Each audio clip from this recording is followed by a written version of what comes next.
Donc bonjour et bienvenue sur le Journal du Geek, c'est Anne et là on a entre nos mains donc le Galaxy Tab, donc qui est comme vous pouvez le voir une sorte de grand Galaxy S on va dire. La grosse différence puisqu'ils partagent le même processeur, la même mémoire etc. étant justement cet écran qui n'est pas Super AMOLED mais qui vous propose une taille de 7 pouces avec une résolution de 1024 par 600 si je ne me trompe pas. Donc voilà. Sur le côté, vous pouvez trouver ici donc le port SIM, je ne sais pas si vous voyez, hop, le port SIM et le port micro SD, le volume et le bouton de verrouillage, déverrouillage.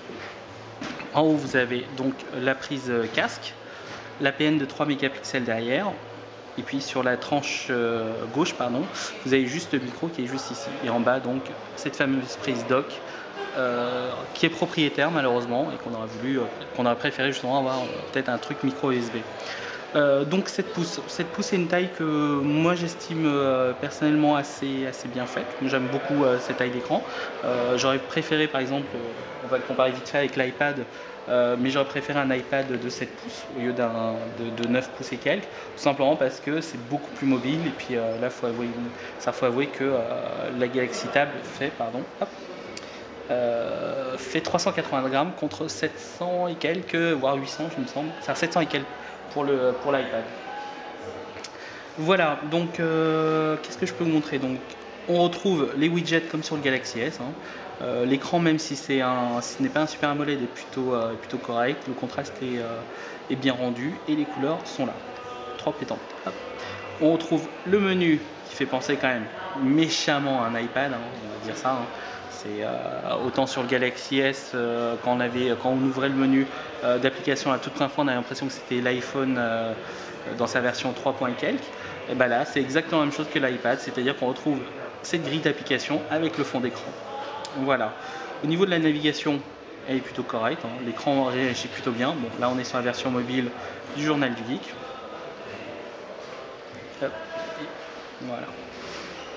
Donc en termes de réactivité, c'est pas du tout la même réactivité que l'iPad. Donc il y a toujours, alors je ne sais pas si c'est dû à l'écran ou à l'OS, mais il y a toujours une sorte de décalage par rapport à ce que propose Apple, qui est quand même beaucoup mieux. Cependant, c'est pas la mort non plus, et avec un écran comme ça, je pense qu'on s'en sort plutôt pas mal. Donc là, on est sur un réseau Wi-Fi qui est pas super rapide non plus, et il s'est mis à charger en mode, il s'est retrouvé en mode journal du geek. Si vous avez entendu derrière, c'est Fanny, une geekette qui est apparue, c'est pas grave. Donc voilà. Donc là, vous avez la vidéo. On va attendre un peu que la pub se charge. Voilà. Donc c'est pas super fluide, comme vous pouvez le voir. C'est un peu dommage parce que quand on regarde par rapport au Galaxy S, justement, tout semble plutôt fluide, tandis qu'ici, c'est encore un peu saccadé. Voilà. Donc normalement, le multitouch marche. Voilà. Exactement. Hop. Voilà. Pour revenir au menu, hop, ici, on retrouve les paramètres. Vous reconnaîtrez quand même que c'est le menu Android avec une petite surcouche graphique blanche pour faire plus joli. Donc, personnellement, je ne suis pas super fanat du bleu parce qu'en plus, c'est un bleu qui n'est pas sans rappeler encore la marque de Cupertino, mais à part ça, ça va. Voilà, sinon le reste c'est Android tel qu'on le connaît. Donc sur cette version, et en parlant de ça, on reconnaîtra que c'est la version Froyo, donc 2.2, avec le support du flash. Je vous épargne le flash sur le navigateur parce que ça rame un peu beaucoup. Voilà. Il intègre la 3G, 3G+, donc c'est pour ça qu'il a la certification Android Market, qui vous permettra donc de pouvoir télécharger et accéder à l'Android Market, contrairement à Arcos par exemple, qui n'a toujours son market un peu indépendant et qui sert un peu à rien aussi. Voilà. Concernant la partie multimédia, donc comme je vous disais, le Galaxy Tab vous propose un APN de 3 mégapixels derrière et un APN visio VGA. Donc vous pourrez faire de la visio pour peu qu'il y ait un logiciel adéquat. Donc j'espère que Skype arrivera rapidement sur Android, puisque ce n'est toujours pas le cas parce qu'on attend et pour l'instant c'est un peu long. Bref, au niveau de l'appareil photo, c'est assez simple puisque vous pourrez le prendre qu'en mode paysage comme ça. Donc forcément, je suis en mode autoportrait là. Hop. On va passer en mode cliché unique. Donc vous pouvez voir que pour prendre une photo c'est pas mal. Par contre la prise de vue, ça, vous imaginez, vous imaginez un peu prendre une photo comme ça là, c'est un peu bizarre en fait. Mais au moins ça a le mérite d'exister. Avec l'iPad on le fait pas. Voilà, hop, photo.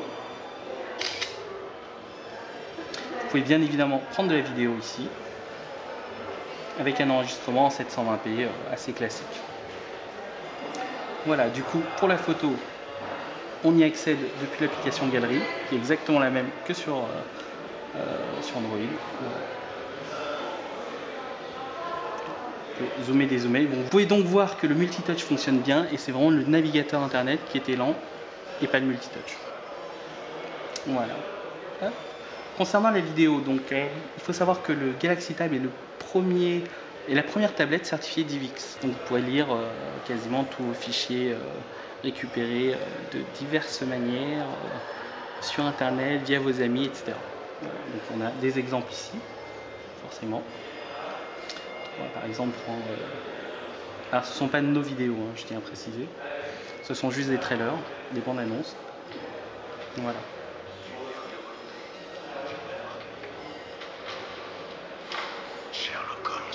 Alors, voilà, ça c'est un autre problème encore. Enfin, je ne sais pas si on le voit sur la vidéo, mais bon, l'écran brillant, glossy, c'est vraiment pas génial. Donc j'espère que les accessoiristes ou Samsung sortiront une protection d'écran mat, type mat, parce que là c'est juste pas jouable.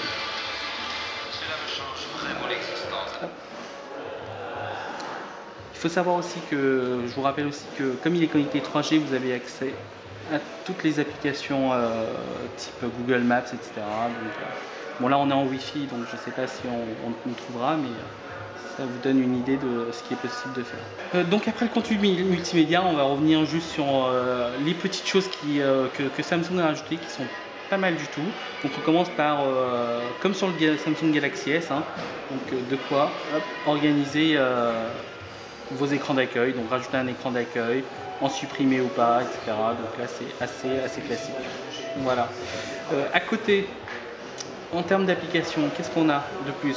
On a maintenant un gestionnaire de tâches, donc certes fervent utilisateur de Taskiller, je pense que je continue à l'utiliser, mais on a au moins quelque chose qui est plausible, et c'est le même d'ailleurs que sur le Galaxy S. Voilà. Donc quand vous avez besoin, vous avez juste à faire ça, classique. Puis voilà. On notera aussi la présence du gestionnaire de fichiers, hop, mes fichiers ici, donc qui vous permettra de naviguer directement dans vos fichiers et éventuellement de lire des applications, du contenu multimédia avec les applications liées. Voilà. Qu'est-ce qu'on a d'autre? Donc Google Etudes, vous connaissez déjà. Hop. Le logiciel ici d'image numérique, bon, en fait c'est une sorte de cadre photo, donc bon, si vous ajoutez les accessoires qui seront vendus en option comme le dock ou le dock avec clavier, ben, ça vous donnera cet effet là. Voilà, ça vous permettra d'utiliser cette application. Évidemment maintenant la grande nouveauté, c'est quand même c'est pas la grande nouveauté, mais qui dit tablette dit forcément lecteur e-book, et lecteur e-book, vous avez une application qui existe. Oui, il existe une application pour cela qui vous permettra donc d'acheter des livres ou de lire ce que vous avez. Donc là on peut prendre par exemple Alice au pays des merveilles. Donc, vous pouvez voir que ça n'a pas la fluidité de l'iPad, mais c'est carrément super lisible aussi, donc il faut en profiter. Voilà. On espère quand même que Samsung fasse des efforts au niveau de la fluidité du tout, mais c'est pas insurmontable, et comme on connaît la politique des mises à jour, ça devrait arriver assez rapidement. Alors normalement il me semblait qu'on avait aussi accès à des magazines, mais je ne suis pas sûr qu'il y en ait là-dessus. Voilà. Donc il existe aussi l'application Zinio, comme pour Android, donc qui vous permettra d'acheter les magazines, etc. Voilà, je crois que j'ai à peu près fait le tour de tout ça. Petite chose à noter, on notera une application qui est Vidéo Future, donc qui vous permettra de louer ou d'acheter vos films directement. Donc là c'est que de la location. Ce sont les prix Vidéo Future, donc bon, c'est clair, on a vu il y a moins cher, il y a mieux, mais bon c'est mieux que rien quand même. Voilà. Voilà, je crois qu'on a fait le tour. Donc je tiens à vous rappeler que c'est une prise en main et que c'est pas un test du produit. Et on est actuellement à la conférence de presse de Samsung France, donc qui permet de découvrir un peu plus la tablette. Donc on l'avait manipulée lors de l'IFA. Je vous propose ici une autre prise en main où je pouvais enfin parler. Et donc voilà. Donc, on espère l'avoir en test dans pas longtemps et on fera un test beaucoup plus approfondi dès qu'on l'aura vraiment. On pourra l'utiliser là. Bon, en conclusion, qu'est-ce que je peux dire? Donc ça reste une tablette, donc c'est quand même une sorte de Samsung Galaxy S en version XL. Je suis tout à fait d'accord là-dessus.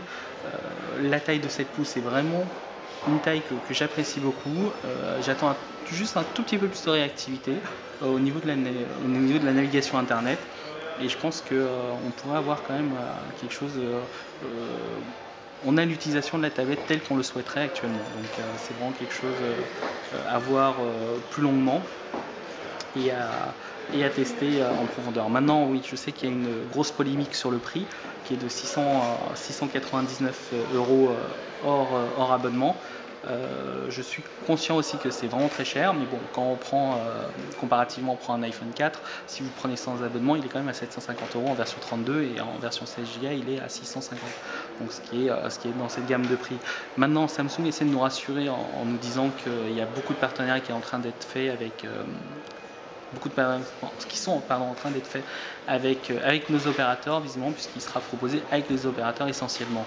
Donc il y aura du retail, donc de la vente en magasin en version non SIM-lockée, mais visiblement Samsung compte beaucoup plus sur une commercialisation avec les marques, avec nos opérateurs qu'autre chose. Donc, attendons de voir, on saura le prix d'ici la fin du mois, je suppose, et à ce moment-là, on pourra voir si le prix est complètement ahurissant ou pas. Donc, mais bon, je pense que c'est avec une subvention opérateur, il y a de quoi faire parce que là on se retrouve quand même avec une tablette qui est pratique pour la lecture, pour pas mal de choses et ultra connectée. Maintenant il manque effectivement ce côté Logitech d'Android. Il faudrait que Google se bouge un peu pour proposer quelque chose de beaucoup plus cohérent et plus facile d'accès.